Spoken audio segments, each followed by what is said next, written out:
Hi friends, പുതിയൊരു വീഡിയോയിലേക്ക് എല്ലാവർക്കും സ്വാഗതം. ഞാനിപ്പോൾ ഇരിക്കുന്നത് ഖത്തർ നാഷണൽ മ്യൂസിയത്തിലാണ്.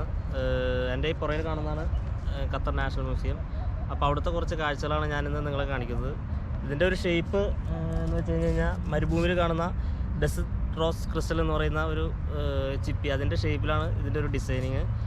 40,000 സ്ക്വയർ മീറ്ററാണ് ഇതിൻ്റെ മൊത്തം വലിപ്പം.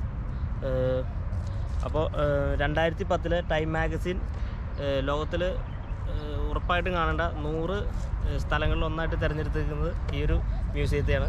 അപ്പോൾ നമുക്ക് ഇന്ന് ഇതിലുള്ള കുറച്ച് കാഴ്ചകൾ നമുക്ക് കാണാം. അപ്പോൾ നമുക്ക് അവിടേക്ക് മ്യൂസിയത്തിൻ്റെ ഉള്ളിലേക്ക് പോവാം.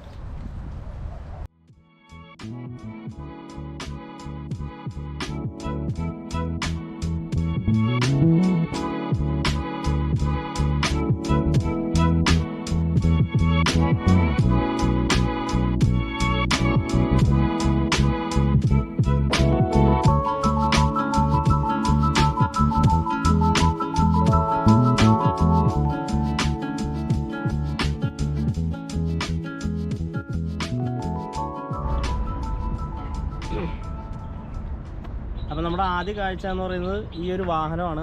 ഇത് 1977 നിർമ്മിച്ച ഒരു വാഹനമാണ്. 1977 അമേരിക്കയിൽ നിർമ്മിച്ച വാഹനം. വാട്ടർ ടാങ്കാണിത്. പണ്ട് കാലഘട്ടത്തിൽ ഇവിടെയുള്ള ഖത്തറികളുടെ വീടുകളിൽ വെള്ള സപ്ലൈക്ക് വേണ്ടി ഉപയോഗിച്ചുകൊണ്ടിരുന്ന ഒരു വാഹനമാണ്. GMCയുടെ 7000 എന്ന് പറയുന്ന ഒരു മോഡൽ വാഹനം. അതാണ് ഈ കാണുന്നത്.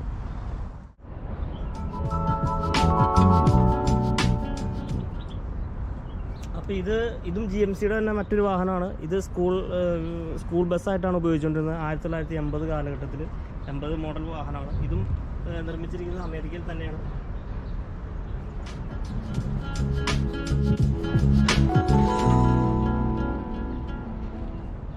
ഈ കാർ എന്ന് പറയുന്നത് 1970-80 കാലഘട്ടങ്ങളിൽ ടാക്സി ആയിട്ട് ഉപയോഗിച്ചുകൊണ്ടിരുന്ന വാഹനമാണ്. ജപ്പാനിലെ ടൊയോട്ട കമ്പനി നിർമ്മിച്ച കാറാണിത്. ഇതായത് ടാക്സി ആയിട്ട് ആദ്യകാലങ്ങളിൽ ഉപയോഗിച്ചുകൊണ്ടിരുന്നത്.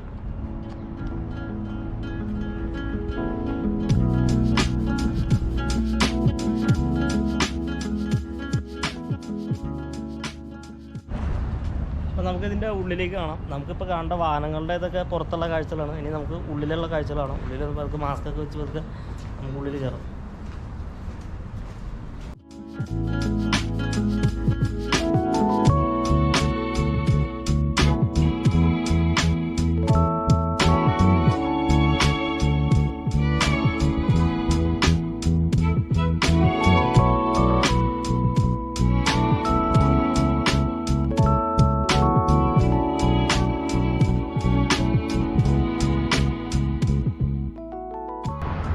ഞങ്ങൾക്ക് ഒരു 8ൻ്റെ പണി കിട്ടി.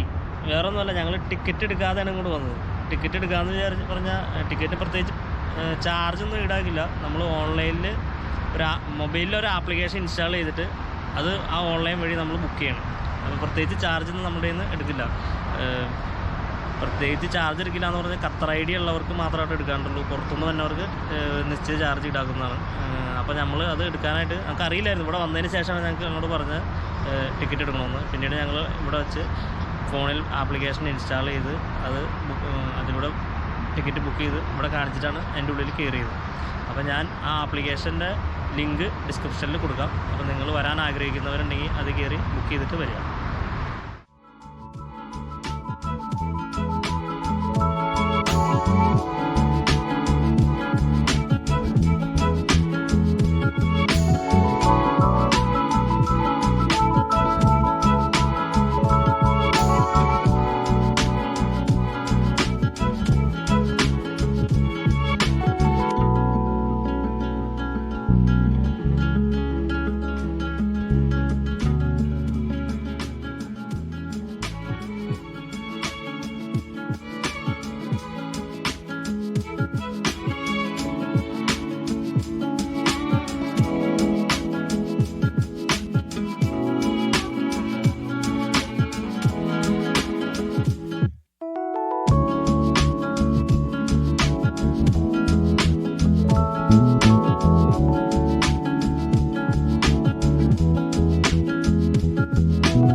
ഈ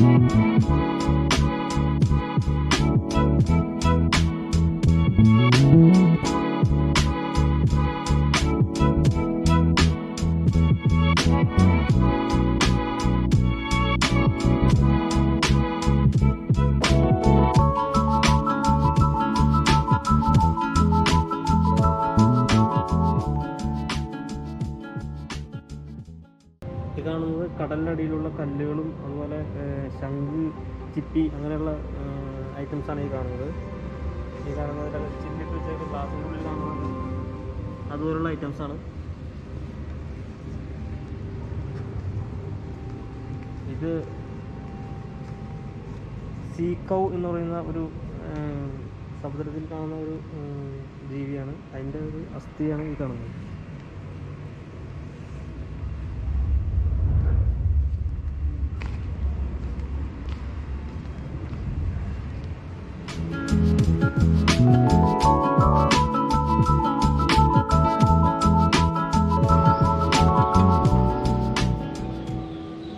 ഇവിടുത്തെ ചുമര് മുഴുവൻ 3D സ്ക്രീനാക്കിയാണ് വെച്ചേക്കുന്നത്. ഫുൾ മുകളിലാണ് ഈ മുഴുവൻ പ്രൊജക്ടറുകളും മറ്റുമാണ് കാണുന്നത്. പ്രൊജക്ടറും സ്പീക്കറും മറ്റും ഒരു തിയേറ്ററിൽ കയറിയൊരു ഫീലിംഗ് അതിൻ്റെ ഉള്ളിൽ കയറി കഴിഞ്ഞു. 3D ചുമരാണ് ഇത് കാണുന്നതൊക്കെ.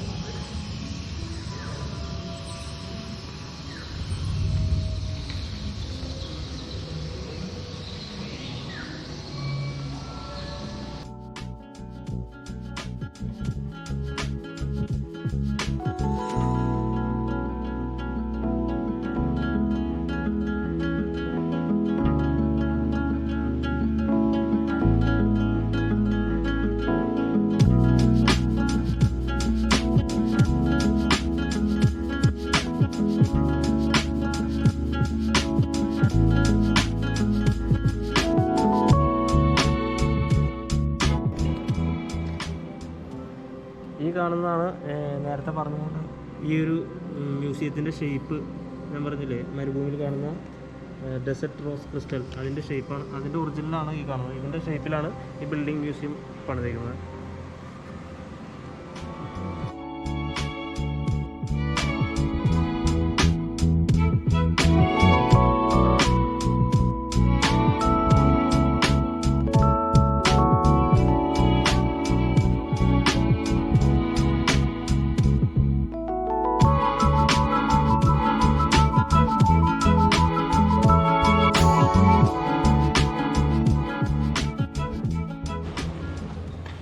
കാണുന്നതാണ് ഇവിടുത്തെ നാഷണൽ ആനിമൽ, ഓറിക്സ് എന്ന് അറിയപ്പെടും.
ഈ കാണുന്നത് 1800 1900 കാലഘട്ടങ്ങളിൽ മത്സ്യബന്ധനത്തിന് പോകുമ്പോൾ ഇവർക്ക് ദിശ അറിയാൻ വേണ്ടി ഉപയോഗിച്ചിട്ടിരുന്ന ഒരു മെഷീനാണ് ഈ കാണുന്നത്. ഈ കാണുന്നത് ഏറ്റവും ആദ്യ കാലങ്ങളിൽ ഉപയോഗിച്ചുകൊണ്ടിരുന്ന കല്ലുകൊണ്ടുള്ള നങ്കൂരമാണ് ഈ കാണുന്നത്. അതിനുശേഷം ഉപയോഗിച്ചുകൊണ്ടിരുന്ന ഇരുമ്പുകൊണ്ടുള്ള നങ്കൂരമാണ് ഈ കാണുന്നത്. പിന്നെ അപ്പുറത്ത് കാണുന്നത് മത്സ്യബന്ധനത്തിന് വഞ്ചികളിൽ ഉപയോഗിച്ചിട്ടിരുന്ന തുഴയും മറ്റു കാര്യങ്ങളാണ് ആ കാണുന്നത്. ഈ കാണുന്നത് ആടിനെ വയ്ക്കാനായിട്ട് മരുഭൂമിയിലും മറ്റും പോകുമ്പോൾ വെള്ളം ശേഖരിച്ചു കൊണ്ടുപോകുന്ന ഉപകരണമാണ് ഈ കാണുന്നത്.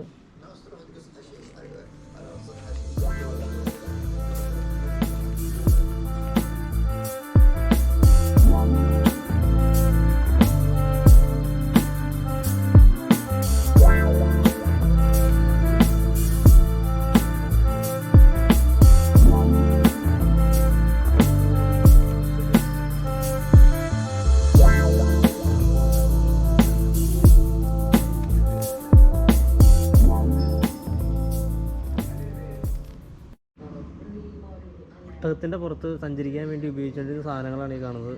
ഇത് ഭക്ഷണവും വെള്ളമൊക്കെ നമുക്ക് ശേഖരിച്ച് ഒരുപാട് കിലോമീറ്ററുകൾ യാത്ര ചെയ്യാനുള്ളതാണ് മരുഭൂമിയിലൂടെ മറ്റും. അപ്പോൾ അതുപോലെ സഞ്ചരിക്കാൻ വേണ്ടി ഭക്ഷണവും വെള്ളമൊക്കെ ശേഖരിക്കാനുള്ള സാധനങ്ങളും ഇതിൻ്റെ ഒപ്പം ഉണ്ട്. പിന്നെ സേഫായിട്ട് ഇരിക്കാനും മറ്റുള്ള എല്ലാം ഒട്ടകത്തിൻ്റെ മുകളിൽ വെച്ച് കെട്ടി സേഫായിട്ട് ഇരിക്കാനുള്ള സാധനമൊക്കെ ഉണ്ട് ഇവിടെ. അതൊക്കെയാണ് ഈ കാണുന്നത്.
അപ്പോൾ മ്യൂസിയത്തിൻ്റെ ഒരു ഭാഗം നമ്മൾ കണ്ടു കഴിഞ്ഞു. അപ്പോൾ ഇനി അടുത്ത് പോകുന്നത് ഖത്തറിൻ്റെ പഴയകാല ഗ്രാമത്തിൻ്റെ ചെറിയൊരു മാതൃകയാണ്. അതിൻ്റെ ഉള്ളിലേക്കാണ് അവരിവിടെ ഇത് പുനഃസൃഷ്ടിച്ചിട്ടുണ്ട്. അതിൻ്റെ ഉള്ളിലേക്കാണ് നമുക്ക് ഇനി പോകാനുള്ളത്. അപ്പോൾ നമുക്ക് അതിൻ്റെ ഉള്ളിലേക്ക് പോകാം.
പുരാതനമായ വീടിൻ്റെ മുകളിലാണ് നമ്മളിപ്പോൾ നിൽക്കുന്നത്. അതുകൂടാതെ നമ്മളിപ്പോൾ നിൽക്കുന്നതിന് അടുത്ത് തന്നെ ദോഹയുടെ ഒരു ആധുനിക മുഖം നമുക്ക് കാണാം. അത് ഈ ജനലിൻ്റെ ഉള്ളിൽ കൂടെ നമുക്ക് ദോഹയുടെ ആധുനിക മുഖം നമുക്ക് കാണാം. പുരാതന ഗ്രാമവും ആധുനിക ദോഹയും.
പണ്ട് നമ്മൾ ബാലരമയിലും പൂമ്പാറ്റയിലൊക്കെ കണ്ടേക്കുന്ന അറബിക് ചിത്രകഥകളിൽ കണ്ടേക്കുന്ന ആ ഗ്രാമങ്ങൾ അതുപോലെ തന്നെ ഒപ്പിയെടുത്തേക്കുന്നതായിട്ടാണ് എനിക്കിത് കാണുമ്പോൾ തോന്നുന്നത്. അതുപോലെ തന്നെ ഉണ്ട് കണ്ടോ, ഈന്തപ്പനയും കിണറും പഴയ മണ്ണിൻ്റെ പോലത്തെ വീടും മറ്റുമാണ് ഈ കാണുന്നത്.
ആ കാണുന്നതാണ് 2022 വേൾഡ് കപ്പ് ഫുട്ബോളിന് വേണ്ടിയുള്ള ഒരു സ്റ്റേഡിയമാണ് ആ കാണുന്നത്. പണിതുകൊണ്ടിരിക്കുന്നുള്ളൂ. അതിൻ്റെ പണി ഏകദേശം കഴിയാറായ ഒരു സ്റ്റേഡിയമാണ്. കണ്ടെയ്നറുകൾ അടുക്കി വെച്ചിട്ടുള്ള ഒരു ഷേപ്പിലാണ് ഈ സ്റ്റേഡിയം പണിയുന്നത്. ഫുട്ബോൾ കളി വേൾഡ് കപ്പ് ഫുട്ബോൾ കളിക്ക് ശേഷം അത് പൊളിച്ചളയും. അങ്ങനത്തെ കുറേ സ്റ്റേഡിയങ്ങൾ 2-3 സ്റ്റേഡിയം ഖത്തറിലുണ്ട്. അതിലൊരു സ്റ്റേഡിയമാണിത്. കളികൾക്ക് ശേഷം ഈ സ്റ്റേഡിയം പൊളിച്ച് കളയുന്നതാണ്. സ്റ്റേഡിയത്തെക്കുറിച്ചുള്ളൊരു വീഡിയോ നമുക്ക് പിന്നീട് ഒരു ഇതിൽ ചെയ്യാം. ഇപ്പോൾ ഞാൻ തൽക്കാലം ഇതിൻ്റെ അടുത്തായതുകൊണ്ട് ചുമ്മാ പറഞ്ഞെന്നുള്ളൂ. അപ്പോൾ ഇതൊക്കെയാണ് നമ്മുടെ ഖത്തർ നാഷണൽ മ്യൂസിയത്തിലെ കാഴ്ചകൾ. ഇതൊക്കെയാണെന്ന് പറഞ്ഞു കഴിഞ്ഞാൽ ഇത് മാത്രമല്ല, ഒരുപാടുണ്ട് കാഴ്ചകൾ. ഞാനൊരു 10-20% മാത്രമേ നമുക്ക് പിടിക്കാൻ പറ്റുള്ളൂ. അതുപോലെ കാഴ്ചകളുണ്ട്. 2-3 മണിക്കൂർ 4 മണിക്കൂറോളം നിന്ന് കാണാനും മറ്റുള്ള കാര്യങ്ങളുണ്ട് ഇവിടെ. പക്ഷേ ഞാനിവിടെ വന്നപ്പോൾ നമുക്ക് ഷൂട്ട് ചെയ്യണോ അതോ കാണണോ എന്നുള്ള സംശയമായിപ്പോയി. അത് കാരണം നമുക്ക് കഴിയാവുന്നതിൻ്റെ മാക്സിമം നമ്മൾ പിടിച്ചിട്ടുണ്ട്. ഇത് ഫുള്ളായിട്ട് പിടിക്കണമെന്നുണ്ടെങ്കിൽ ഒരു 4 മണിക്കൂർ ഫുൾ ഒരു സിനിമ പോലെ ഒരു വീഡിയോ പിടിക്കേണ്ടി വരും. അത് നമുക്ക് പറ്റില്ല. അതുകൊണ്ടാണ്. അപ്പോൾ നിങ്ങൾ മാക്സിമം ഇത്രയും കണ്ട് സഹകരിക്കുക. അപ്പോൾ എൻ്റെ അടുത്തൊരു വീഡിയോ വരുന്നവരേക്കും ഗുഡ് ബൈ.